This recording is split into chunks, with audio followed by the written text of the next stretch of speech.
Ouça agora o programa Fonte de Esperança, uma meditação diária sobre os problemas decorrentes do dia a dia. Áudio número 7 do tema Obras da carne, fruto do Espírito.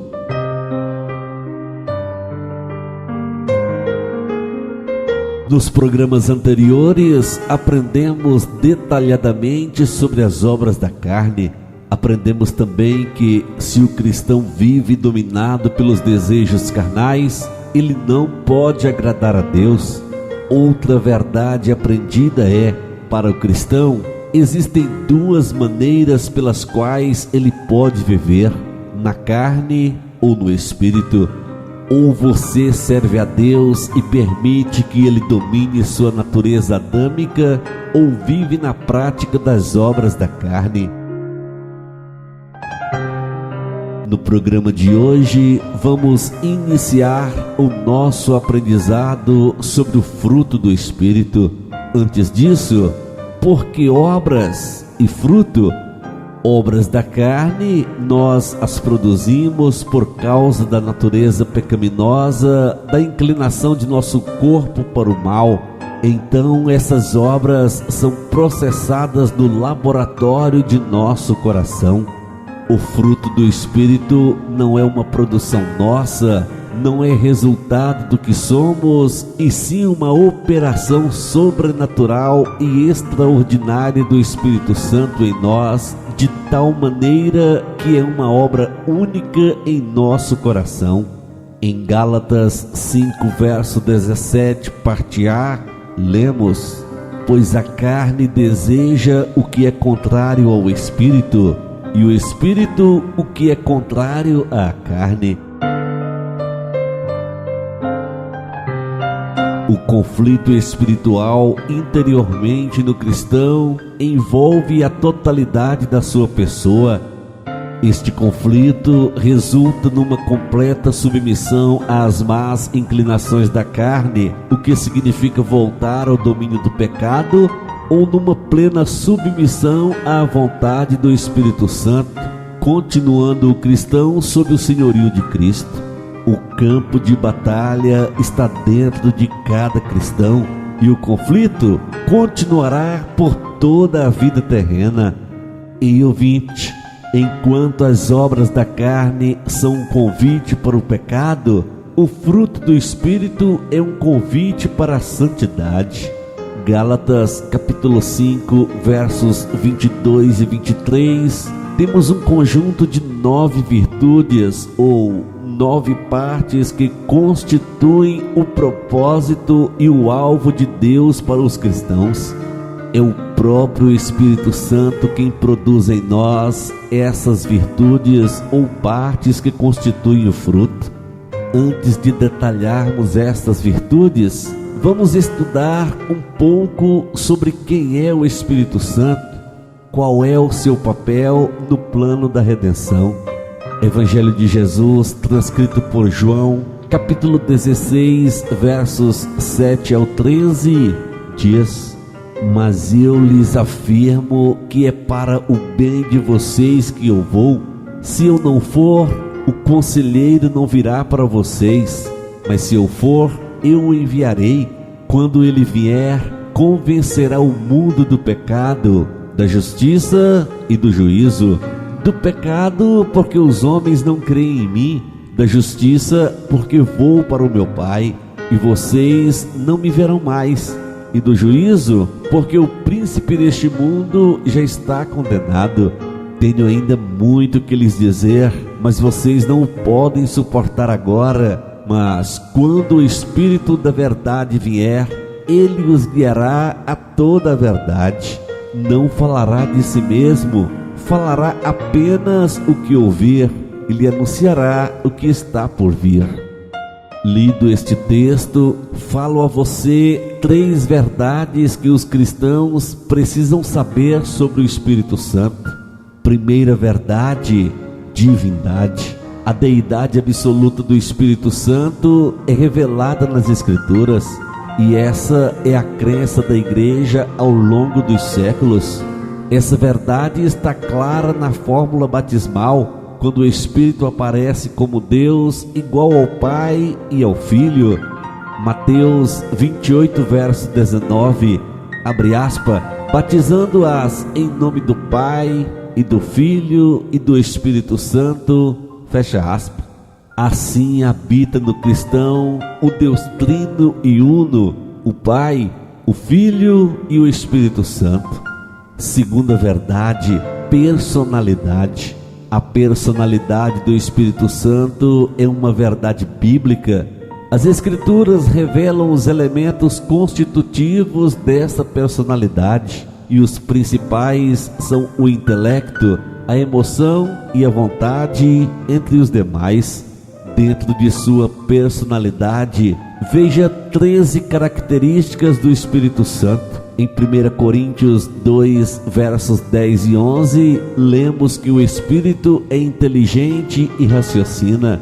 Em Romanos 15, verso 30, lemos que ele ama. Em Efésios 4, 30, lemos que ele se entristece. Em 1 Coríntios 12, verso 11, lemos que ele tem vontade própria. Em Atos 8, verso 29, lemos que ele fala. Em Romanos 8, versos 26 e 27, lemos que ele intercede. Em 1 Coríntios 3, verso 16, lemos que ele habita. Em Apocalipse 22, verso 17, lemos que ele convida. Em João 14, verso 26, lemos que ele ensina. Em João 16, verso 8 ao 11, lemos que ele convence. Em Atos 16, versos 6 e 7, lemos que ele ordena. Em Atos 7, verso 51, lemos que ele não pode ser resistido. E em Tiago 4, verso 5, lemos que ele sente ciúmes. É bom frisar que esse ciúme do Espírito Santo é no sentido de querer que sejamos totalmente dele e não do mundo, da carne ou do diabo. Terceira verdade. A Bíblia revela todos os atributos incomunicáveis e comunicáveis, ou seja, metafísicos e naturais de Deus no Espírito Santo. Em Romanos 15, versos 19, ele é onipotente. Em Mateus 12, verso 28, ele é a fonte de poder e milagres. Em 2 Coríntios 2, versos 10 e 11, o Espírito conhece todas as coisas, até as profundezas de Deus. Em Romanos 8, versos 26 e 27, o Espírito Santo conhece como anda o coração humano. Em João 16, verso 13, o Espírito Santo conhece as coisas do futuro. A palavra de Deus apresenta de igual modo seus atributos comunicáveis, santidade, verdade, sabedoria, entre outros. Daí surge a pergunta: o Espírito Santo é uma pessoa? A resposta é sim, o Espírito Santo é uma pessoa. Muitos cristãos até acatam a lógica de o Espírito Santo ser uma pessoa, mas igualmente permanecem com dúvidas. Isso se dá devido a alguns já foram levados por vento de doutrinas que apresentam o Espírito Santo não como uma pessoa, mas como a forma ativa de Deus. Outra pergunta frequente sobre o tema é: como se explica a Santíssima Trindade? No programa de amanhã estaremos respondendo esta pergunta.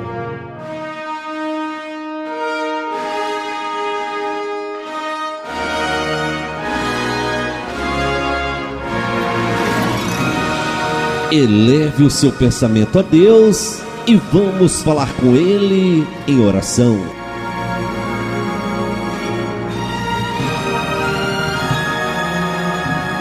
Soberano e amado Pai, Deus bendito e eterno, obrigado, meu Deus, pelo plano perfeito Cristo se entregou à morte de cruz para que todo aquele que nele crer não pereça, mas tenha vida eterna.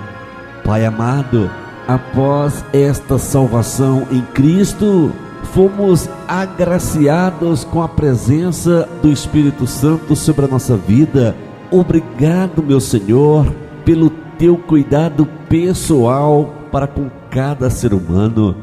Oro a Ti nesse instante, intercedendo a Tua bênção sobre a nossa vida, intercedendo a cura física, intercedendo a cura da alma, intercedendo, Pai, a manifestação do Teu Espírito Santo na vida de cada pessoa que ouve esta mensagem hoje.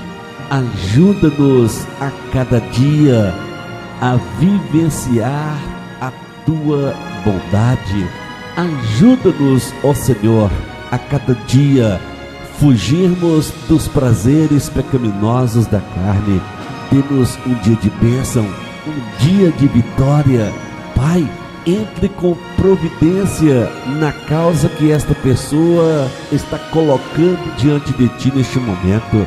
É a minha oração e o meu pedido, em nome de Jesus Cristo, Teu Filho amado, o nosso Salvador. Amém.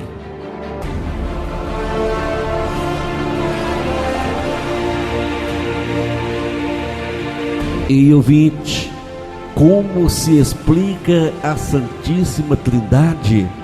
Não perca amanhã a resposta para esta pergunta aqui no seu programa Fonte de Esperança. Você ouviu o programa Fonte de Esperança. Compartilhe esta mensagem com os seus amigos que também podem estar precisando de uma palavra como esta. Deus abençoe a sua vida. Se você queira receber áudios semelhantes a este, envie o seu contato pelo WhatsApp 62 98499 0001.